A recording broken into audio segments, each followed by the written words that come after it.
Hi යාළුවනේ අපි දැන් ඉන්නේ පරෙයන් නැල්ල දියැල්ල පාමුල. එතකොට ජීවිත 10කට විතර වග කියපු දියැල්ලක් ටිකක් අමාරු පාරකින් එන්න ඕන.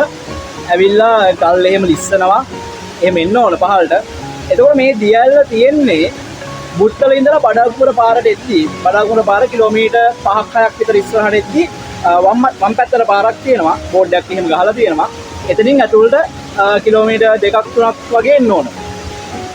ටිකක් අමාරු පාරක් කැඩිච්ච පාරක් තියෙන අතුරු පාරක් ඒක එන්න ඕන. එතනට ඇවිල්ලා පඩිපෙළකින් පහළට වහින්න තියෙන වාහනේම පාක් කරන් තැනක් තියෙනවා.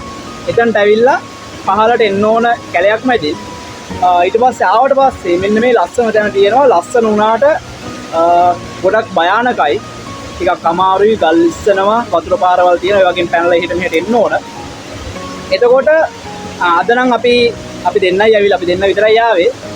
මොකද අනිත් යාළුවෝ ගමේ හිටියේ නැහැ. ඒ නිසා අපි දෙන්න ආවා. අපි දෙන්න අද ආවේ වීඩියෝ එකක් කරන්නම නෙවෙයි. ටිකක් ලොකේෂන් එක බලලා අපි ෆුල් වීඩියෝ එකක් පාර සහ සියලු විස්තරත් එක්ක කරන්න.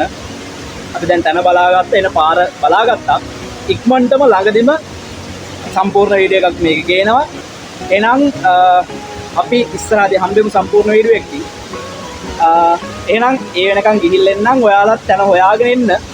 හරි ලස්සන තැනක් පරිස්සමෙන් එන්න. එහෙනම් අපි ෆුල් වීඩියෝ එකකින් හම්බෙමු. හැමෝටම පරිස්සමෙන් ඉන්න. ඉස්සරහයි ජය වේවා. ජය වේවා. දැන් මේ එකක් කියලා මේ දැන් එන්න වතුර වැඩි වෙනවා. අපි එහෙම ඉක්මනට වෙලෙන් පිටත් වෙන්න හදන්න. ඔව් වතුර වැඩි වෙනවා වගේ. වතුර වැඩි වෙනවා කියලා අපිට පේනවා නිකන් මේ හිතනවා. ඔව් මේ දවස්වල ටිකක් වැස්ස නිසා අපහාට මේ උඩ පැත්තට වැස්ස වැහලා මේ පැත්තට වතුර වැඩි වෙන්නත් පුළුවන්. ඒ හින්දා මේ පොට්ටක් ඒකනත් අවධානයෙන් ඉන්න ඕන. ඔව් අපි එහෙනම් ඒකත් එක්ක ඔයාලත් ආවොත් පරිස්සමෙන් එන්න මෙතනට. එහෙනම් අපි ෆුල් වීඩියෝ එකකින් හම්බෙමු. එහෙනම් හැමෝම පරිස්සමෙන් ඉන්න. ජය වේවා.